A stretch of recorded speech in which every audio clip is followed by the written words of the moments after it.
Hola a todos, mi nombre es Ana Ávila, bienvenidos a otro episodio de Conversaciones Espinosas, entre comillas. La verdad es que no hay mucho de espinoso en este episodio. Tuve la oportunidad de entrevistar al doctor William Lane Craig, un filósofo cristiano, y en vez de irme por temas espinosos, la verdad me fui por temas que más me interesan a mí, de academia, de investigación, de estudios, de cómo toma notas y así. Al final sí le pregunté de qué tema espinoso cree que deberíamos hablar más, así que quédense para ver eso, pero bueno, vamos a hablar de cosas de nerds, de cómo estudiar, de dónde estudiar, de cómo tomar notas académicas y todo eso. Así que por favor, quédense para ver mi conversación no tan espinosa con el doctor William Lane Craig. Si tú quieres apoyar la creación de más videos como este, por favor considera unirte a patreon.com/Ana Ávila, donde ya está disponible una versión extendida de este video. Ahora sí, vamos a nuestra conversación con el doctor William Lane Craig. Hello, Dr. Craig. Thank you for joining us today. Certainly. Good to be with you. Well, I wanted to start by talking about academia and scholarship. I think this is going to be a slightly selfish interview because anybody who knows me knows that my biggest dream is to get a PhD. So at some point in my life, I'm doing my master's in divinity at Southern Baptist Theological Seminary, and I want to continue my journeys in the academy, and I have a lot of questions about it that I wanted to ask you. So I wanted to get your thoughts to begin. If you could tell us a little bit about what you see the current state of academia to be. I know that you are not involved full time in academia and not at all in secular institutions, but I saw a Q&A you had with Dr. John Lennox and Dr. James Tour, and they talked a little bit about the state of academia. And I was wondering if you had any thoughts since that conversation you had with them. Yes. Oh my. The topic is so vast. I can speak to it primarily from my field of specialization, which is philosophy. And in this field, over the last half century or so, there has been a remarkable change, a renaissance of Christian philosophy in our day and age. And currently, Christian philosophers are publishing in the finest professional journals and with the top academic presses. They serve as officers in the American Philosophical Association, and so are fully involved in the professional life of philosophy. And as such, they have earned the respect of their secular colleagues. Of course, Christianity is still a minority position in the field, but it is a respected minority, a minority that has a place at the table in contemporary discussions. So, at least in the discipline of philosophy, I think that the hostility to Christian belief that characterizes certain other disciplines in the academy, particularly in the humanities, does not play so decisive a role in the field of philosophy. And for that, we can be very, very thankful. Yeah, that is really encouraging to hear because unfortunately, for those of us who really love scholarship and academia, all we hear right now is doom and gloom. Like the university is over and it's gonna collapse. And I was also wondering, what did you thought about independent scholarship? Because I've noticed that for the last decade, for example, in journalism and media, trust in the mainstream, quote unquote, has eroded, and we've seen the rise of independent journalists. But I was wondering if you saw anything similar in academia or scholarship, because I've heard a little bit about independent scholars, but I don't know if that is an actual thing. In my field, the field of philosophy, there is a place for independent scholars. And if you're attending a professional conference, they will typically list the participant's name and then his academic affiliation. Mm. And in cases where he doesn't have an academic affiliation, it will often list independent scholar. Now, that situation usually results, however, not by choice, but Mm, because of the competitive job market. It's yeah. just really, really hard to get an academic position in philosophy. And so, for someone who wants to continue to work in the discipline without an academic position, he will have to be an independent scholar and earn his bread in some other capacity. And unless you feel really called to do that, which some do, I think it's better for the Christian philosopher to have an academic affiliation. That there's a great deal of cachet that comes with being affiliated with a bona fide, accredited academic institution. And so I think that that is the best if you can do it that way. Now, related to this as well, Anna, something that you didn't ask about is that after you've gotten your MA degree at Southern from a Christian institution, it will be really important, I think, for you to get your terminal degree, your doctoral degree, from a top flight secular institution. And again, this is a matter of credibility.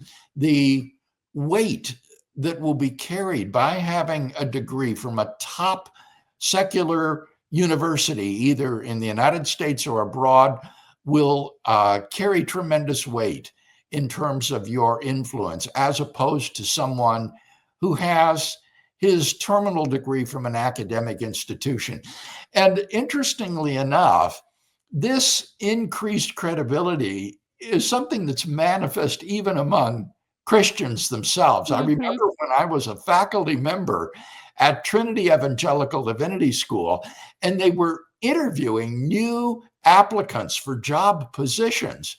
It was so painfully obvious that the candidates who had their PhD degrees from, say, Dallas Theological Seminary or even Trinity itself were not the choice candidates. Rather, the faculty and the administration were looking at those candidates that had degrees from Princeton and other top flight secular universities. And I had to smile because I thought, hey, we don't even respect our own doctoral degrees. We ourselves prefer to get someone with a terminal degree from a top secular institution. So, as you plan your academic career, I think those are the terms in which you ought to be thinking.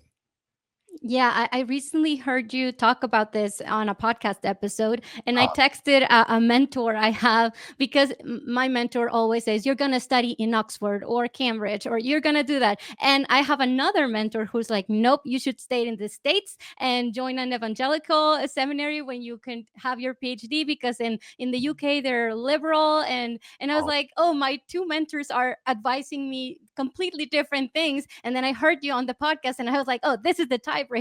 I'm going to the UK." Well, I think that your situation is ideal because you already have a degree from an evangelical institution, or will have, at the master's degree level. Yeah. And therefore, you're less apt to become a victim of liberal theology when you go on to study at Cambridge or Oxford or St. Andrews or another place abroad. This was the situation in my case as well. I had a solid uh, evangelical education at the undergraduate and master's degree levels. So when I worked with John Hick at the University of Birmingham in England and with Wolfhard Pallenberg at the University of Munich in Germany, I was able to maintain my evangelical distinctives despite working at institutions and under men that were not sympathetic to my own views. Beautiful. I also wanted to ask you about the flip that I will have to make, because you, of course, you started your academic studies and went into your PhD and then another PhD studies, and eventually you started doing more public facing stuff, and now with your ministry, I know that you you were debating in high school, but I mean professionally. You first started in academia, and then you started talking to more public or general audiences. And I'm kind of going the other way around. Mhm. I got a bachelor's in chemistry, and then I studied theology independently, and I started writing in places like the Gospel Coalition, and then I wrote a book and another book, and I talk to general audiences here on my YouTube channel. But I really want to focus in my academic studies now from now on. And I was wondering if you had any advice for me, because it's been really hard from someone who is so used to reading broadly about a ton of different topics, and talk a little bit about everything in at the general audience level, to go to something as specialized as a PhD. I'm having a very hard time figuring out what I want to study, where I want to study, since my interests are so broad. Aha, that is the key consideration. You're going to need to do some self-searching and ask yourself, what is the academic field that I want to specialize in? With your background in chemistry, for example, you might want to go into religion and science, which is a flourishing area of inquiry. Or you might want to do philosophy or New Testament studies or systematic theology. And this will require some focusing on that area of specialization. And I personally think, Anna, that the criterion that should be uppermost in your mind as you make that choice is not job prospects or economic considerations. It should be what area you are truly passionate about. In which area do you experience the joy of the Lord as you work in that field? And then follow the area where your passions are. And I think that this is wise because in order to get through the slog of PhD work, which can be very grinding and difficult, you have to be impassioned about what you're doing, or you will simply run out of gas and be exhausted. But if you're pursuing an area that is your passion, you'll have the energy and the endurance to get through the process. Thank you. Yeah. I wanted to ask you also about your own study habits. I scoured the Reasonable Faith website to see what your advice on how to study. And you say things like schedule blocks of uninterrupted time, get out of bed, get a good chair, a good desk, a good lamp. I love it that. Take notes, you said, Yes. with dictation, and file them by topics. And something that people always ask me about, but I've never uh, done. And I also thought, I actually thought it was a little bit gimmicky, but you recommended speed reading courses, and that Yes. was very interesting to me. Yes, I do think that that can be very helpful. I remember when Jan and I took a speed reading course, I was skeptical about it because I thought that speed reading was skimming, that you were just skimming it. And I Yeah. thought, no, I want to read with pleasure and understanding. But what I discovered in taking this course was that that's not at all what it is. Speed reading is just reading faster.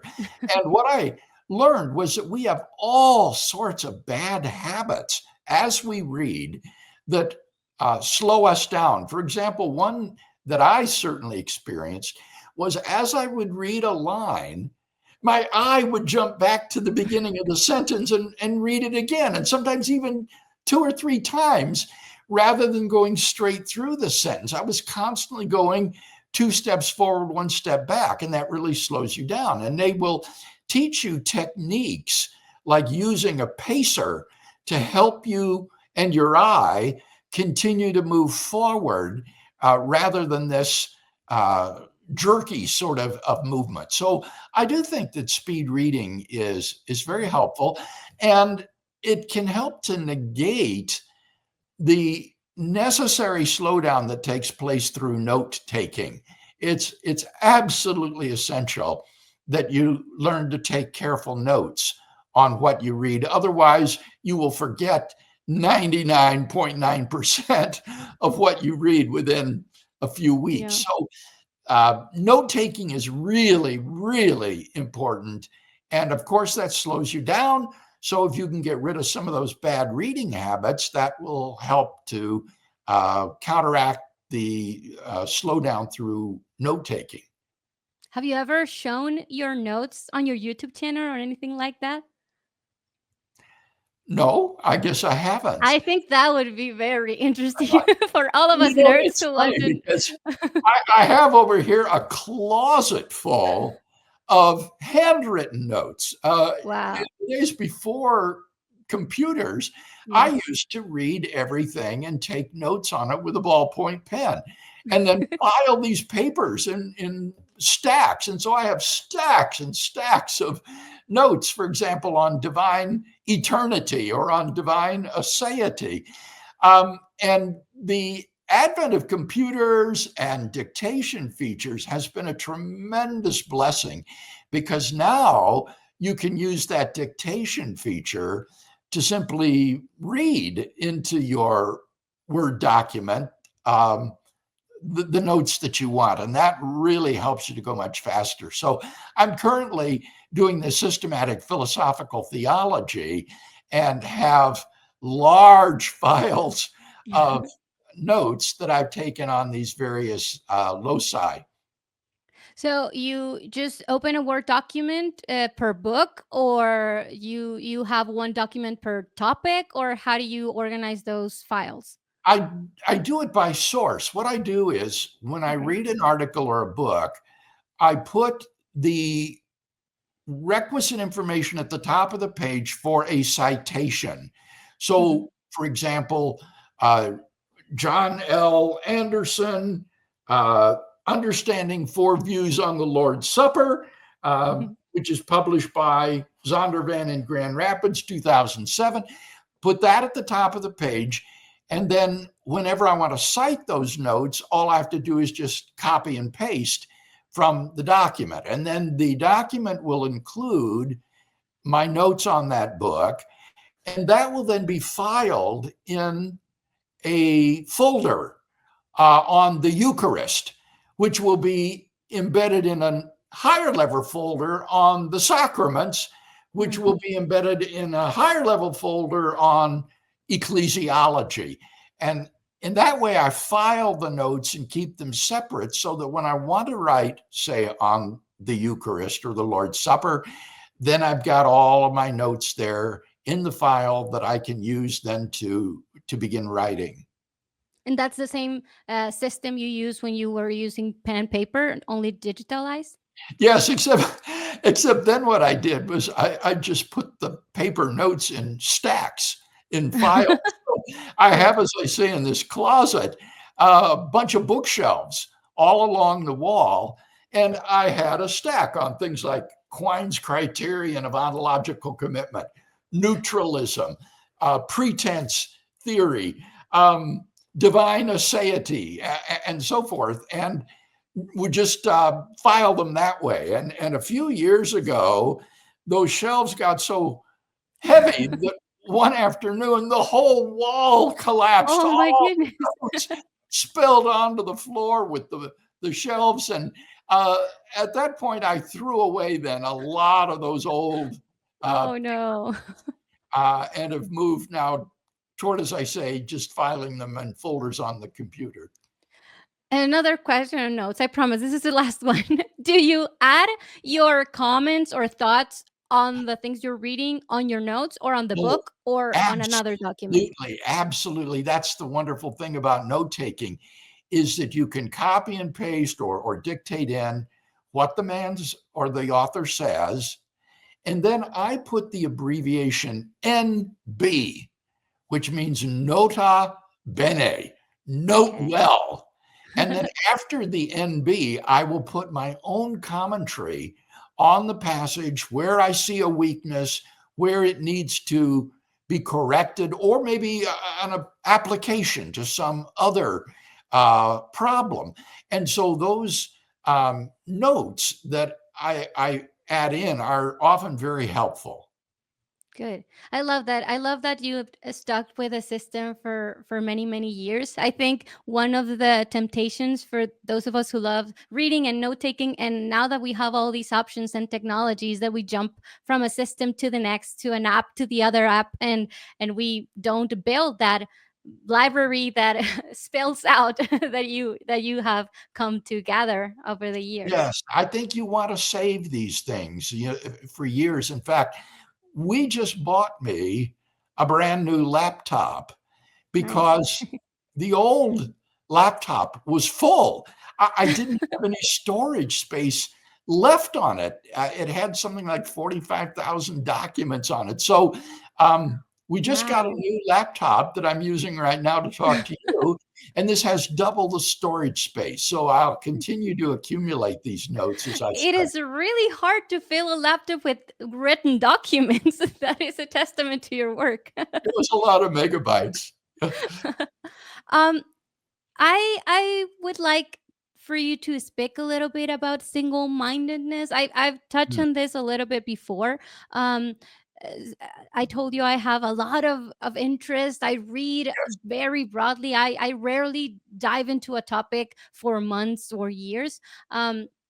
So I think I need to grow on single-mindedness. So I was wondering if you could tell us a little bit about how you decide on which topic to focus on and when to stop, because that can be a problem too. And I've encountered that that problems, I'm sorry, a couple of times that I'm researching for an essay, and I don't know when to stop. I'm always worried about, oh, there's a book I'm missing, an article I'm missing. I Oh, should watch another debate, another interview about this because I'm missing something. So maybe you could talk a yes. little Now bit about that. that, Anna, I think is more a question about thoroughness Hmm. than about Okay. single-mindedness.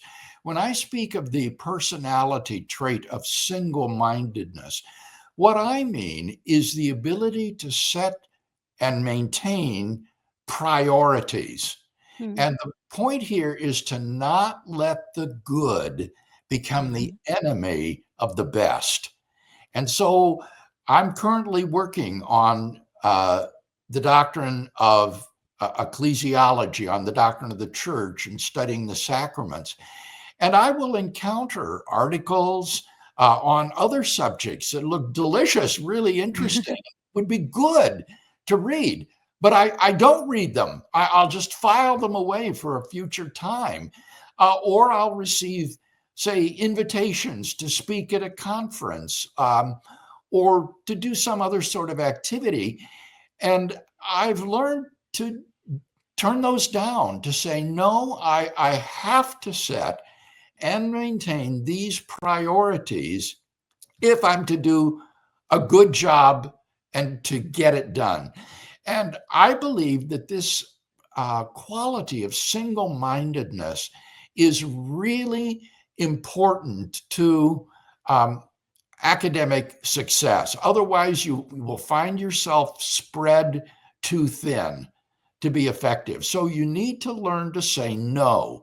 Now, how do you set those priorities? Well, I think that's going to be a matter of what you're doing. For example, if you're married, clearly your wife and children have to be the top priority, and they cannot be sacrificed at the expense of your work. But then, if you are working in a specific area, you can make that your priority for your study time. So during your study time, you devote yourself to working on that topic and you shun other things that, though they would be enjoyable, would distract you from those and make and spread you too thin. And for the systematic theology, you created this outline, and you have specific dates when you're planning to focus on each topic, or how are you organizing that Well, big I'm of a not project? governed so much by dates now as I was, for example, when I was doing my doctoral work, Mm, yeah. because then I had to finish before the money ran out. Yeah. And so when I was doing my doctoral work, Jan and I actually made a calendar for the couple of years that we would be there studying, with specific dates on it, when specific chapters were to be completed. And so this was all mapped out. in advance, and then I religiously adhered to that schedule. Now I'm more relaxed. I'm working at my own pace. I exercising single-mindedness and other good study habits to be productive, but I don't have an end date in mind. I estimated it would probably take me 8 to 10 years to write this systematic philosophical theology. And I seem to be right on schedule, if not ahead of schedule, just working at my natural pace. Yeah, and I think that's the fruit of all the years you were a little bit tighter on your schedule, because maybe uh, us who are starting in the academic life, we see people like you who are very experienced in season and say, we want to do that, we want to be like that, but it takes time. Yeah.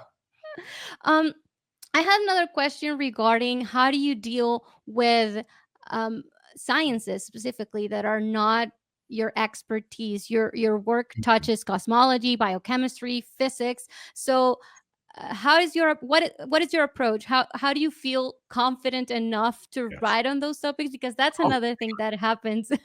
I, Yeah. yes, I think it's really important for Christians to have a sort of broad synoptic worldview that takes into account the best of modern science.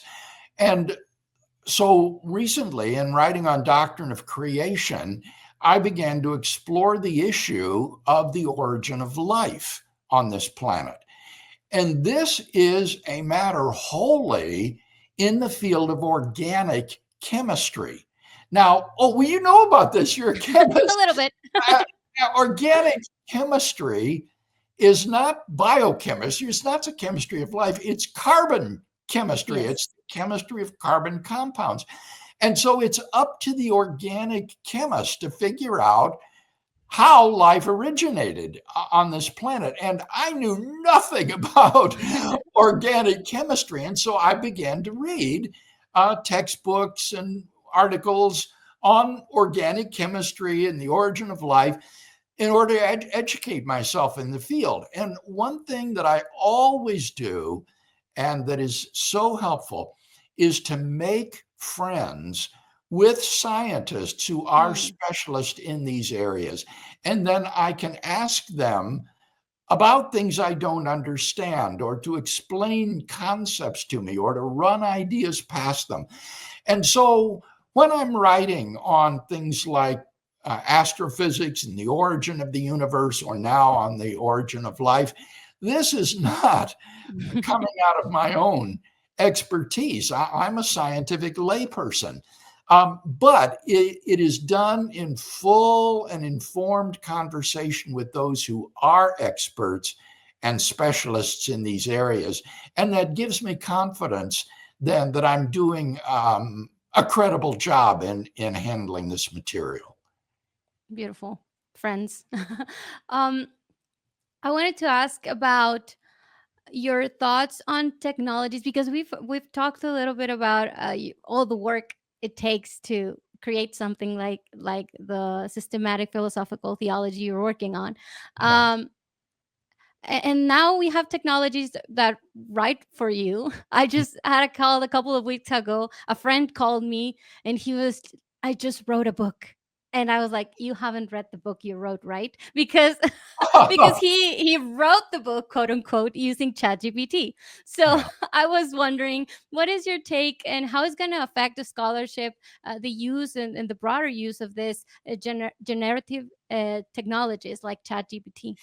Yeah, I don't trust AI to write something for me or to evaluate philosophical arguments. I have seen too many examples of where that really goes wrong. Basically, what these AI instruments do is to just search the web and find information that others have written and then try to compile it. And they do not have the capacity for truly rational reflection and assessment of arguments. So I think that the AI can be very useful for pedestrian tasks, like, say, locating an article or finding a reference. those kinds of things that don't require rational, evaluative work. And so I would encourage our listeners not to use AI for that kind of rational, evaluative work. Just use it for the information gathering questions. And one reason for doing it this way, in addition to the fact that I think it's terribly unreliable, is that you will not be personally enriched if you allow the AI to do it for you. What you want to do is to acquire a profound understanding of these issues that will make you a more well-rounded and interesting and deeper individual. And so you're cheating yourself when you allow this AI instrument to do your thinking for you. You want to grow through wrestling with these issues yourself. Definitely. I always tell people don't use technological tools for skills you want to keep because you will lose those skills. Uh, um, before we go to a section for my Patreon subscribers, I wanted to ask you one question. What do you think it's a topic? It doesn't have to be related to the things we talked about today, but one topic that we Christians should have more uncomfortable conversations about. This YouTube channel is all about having the hard conversations, the conversations that make you think. So I want to encourage people to talk about uncomfortable topics. And I don't know if you have anything that comes to mind that you think Christians should talk a little mhm. bit more about.